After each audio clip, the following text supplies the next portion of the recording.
Nah, pemirsa, kita akan langsung bahas mengenai maju mundur pembelian vaksin corona. Dalam dialog kali ini sudah tergabung bersama kami pemirsa, ada pengamat kebijakan publik Bapak Trubus Rahadiansyah dan juga tenaga ahli utama KSP Dhani Amrul Ihdan. Dan juga ada Pak Windu Purnomo ya, epidemiolog dari UNER. Selamat pagi, yang baru hadir bersama kami baru Pak Dhani dan juga Pak Windu. Nah, saya mau ke Pak Dhani dulu. Pagi, Mas. Pagi, Pak Dhani. Ya. Selamat pagi, Pak. Saya mau ke Pak Dhani dulu ya. Pak Dhani, soal AstraZeneca nih, kita ingin dapat konfirmasi dulu. Benar Indonesia membatalkan rencana pembelian itu? Ya, jadi begini Mas. Perlu kita pahamkan bahwa pertama, persoalan vaksin ini adalah bagaimana negara menjalankan amanah konstitusi untuk menjalankan amanah konstitusi dalam rangka melindungi hajat hidup rakyat banyak. Nah, dalam rangka melindungi hajat hidup rakyat banyak itu, maka pemerintah melakukan beberapa skenario, beberapa perencanaan untuk mendapatkan vaksin terlebih dahulu, sambil menunggu proses produksi vaksin, uji klinis tahap ketiga, lalu kemudian produksi vaksin yang ada di Bio Farma dengan kerjasama aliansi strategis dengan Sinovac itu bisa berjalan on the track.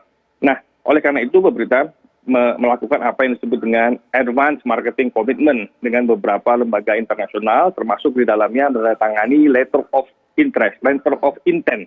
Letter of intent atau LOI ini adalah sebagai bentuk salah satu komitmen bahwa pemerintah komitmen untuk melakukan pembelian secara langsung kepada pihak tertentu, termasuk diantaranya adalah AstraZeneca, dengan melihat beberapa term and condition, dengan melihat beberapa kajian-kajian detail di lapangan setelah LOI ini dilakukan. Tentu masing-masing produsen vaksin itu mensyaratkan beberapa term and condition yang tidak semuanya sama. Oleh karena itu pemerintah melalui Kementerian Kesehatan mengkaji lebih detail.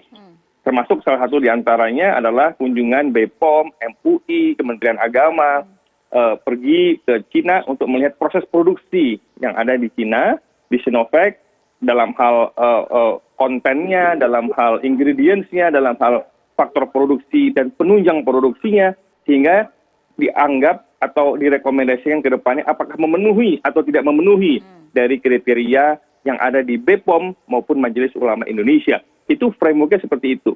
Nah, mengenai AstraZeneca, tadi sudah saya sampaikan bahwa letter of intent ini ditujukan sebagai bentuk komitmen, lalu akan ditindaklanjuti dengan langkah-langkah taktis lainnya yang berupa kajian-kajian apakah term and condition yang dipersyaratkan oleh AstraZeneca itu bisa memenuhi kualifikasi dalam kondisi yang ada di Indonesia, termasuk persyaratan-persyaratan apa yang ditetapkan oleh Indonesia. Intinya adalah pemerintah harus menjamin dan pemerintah komit untuk menjaga keamanan warga negara Indonesia yang akan disuntikan vaksin. Sehingga Presiden menyatakan berkali-kali agar permasalahan vaksin ini dilakukan evaluasi total, detail, terkuantifikasi, dan betul-betul menjunjung tinggi asas-asas kehati-hatian. Oleh karenanya, letter of intent harus dilanjuti dengan proses yang lebih governance lagi, proses yang lebih detail lagi, yang lebih mengarah kepada uji kelayakan klinis.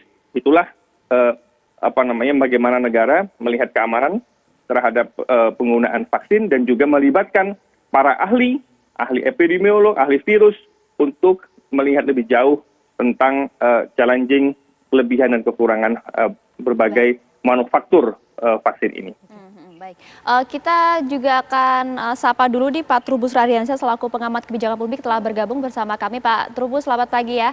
Tapi kita ke Pak Windu terlebih dahulu ya, Pak Trubus dan juga Bang Dhani. Pak Windu, sebenarnya menurut Anda sebagai epidemiolog sendiri ya, melihat alasan Indonesia kemudian telah mengamankan beberapa vaksin dari luar negeri, sementara kami pun di Indonesia juga telah memiliki vaksin merah putih. Apakah sedarurat itu, Pak Windu? Ya. Jadi memang kan vaksin ini kan salah satu cara untuk pencegahan ya. Jadi itu kalau di dalam public health itu disebut sebagai primary prevention yang berupa specific protection ya. Jadi proteksi khusus. Nah, jadi tentu dibutuhkan ya. Tapi tentu kita tidak boleh tergesa-gesa ya, karena bicara tentang vaksin juga nanti obat untuk kepentingan kuratif, itu selalu ada dua aspek yang harus dipenuhi. Yaitu satu efikasi, kemanjuran, dan kedua adalah keamanan. Ya, jadi jangan sampai terjadi adverse event ya atau KIPI. KIPI itu adalah kejadian ikutan pasca imunisasi yang bisa dari ringan sampai berat yang mengancam jiwa. Ya, jadi itu harus selalu diperhatikan. Nah, jadi kita harus menunggu bukti ilmiah sampai fase uji klinis fase 3 itu berakhir ya. Tetapi persiapan mulai dari sekarang bisa. Soal pengadaan dan sebagainya saya kira saya tidak masuk ke sana ya, proses bisnisnya, tetapi yang jelas itu harus dipenuhi. Nah, khusus untuk apa yang sudah diincar ya oleh Indonesia ada dari Sinovac ya, Sinopharm yang itu seperti itu ya, kemudian CanSino ya, itu kan sepertinya itu dulu yang ini ya. Kemudian AstraZeneca ini kan yang dari Inggris ya, yang lainnya tadi kan dari China. Yeah. Nah, yang dari Inggris ini yang saya dengar ya, karena memang sudah terjadi ada beberapa kasus yaitu pada saat uji klinis ya, jadi mulai dari fase 1 sampai 3 itu ada beberapa kejadian, tetapi itu juga perlu laporan yang lengkap ya. Jadi ada kejadian kelainan neurologis pada bulan Juni kalau salah itu ya, kemudian awal Oktober itu ada kejadian peradangan ya, mielitis, kemudian yang terakhir ada kasus meninggal di Brasil ya, yang pada relawan uji coba. Nah, tapi itu belum tentu juga karena vaksinnya, belum tentu, karena kan kita melihat bahwa ada 2 grup toh dalam setiap uji klinis itu mesti ada 2 grup. Grup 1 yang diberikan vaksin, grup 2 adalah kontrolnya. Kontrol ini adalah yang diberi placebo ya, jadi bahan yang tidak aktif. Nah, ini yang mengalami ini yang mana gitu? Karena saya dengar yang meninggal di Brasil itu adalah yang yang placebo ya, jadi bukan yang diberi vaksin. Dan itu dilihat betulkah bahwa memang kejadian-kejadian yang tidak diinginkan itu memang akibat vaksin dan sebagainya, itu harus ada laporan lengkapnya. Dan kita harus tunggu semua itu sampai selesai. Jadi kita nggak boleh terburu-buru. Semua itu tidak hanya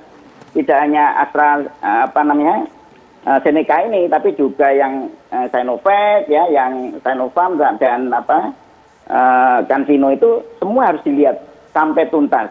Baru kita bicara tentang pemberian vaksin pada masyarakat kita. Gitu. Jadi itu harus dilengkapi dulu. Jadi kita bukti ilmiah kalau belum muncul sampai tuntas, tentu kita tidak bisa mengatakan apa ini manjur atau aman ya, karena keamanan harus jauh lebih penting ya, karena ini menyangkut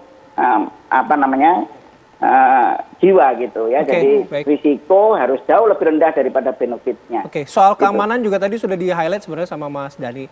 Tapi nanti kita lanjut lagi ya perbincangan Pak Windu dan juga Pak Dhani, Pak Trubus juga.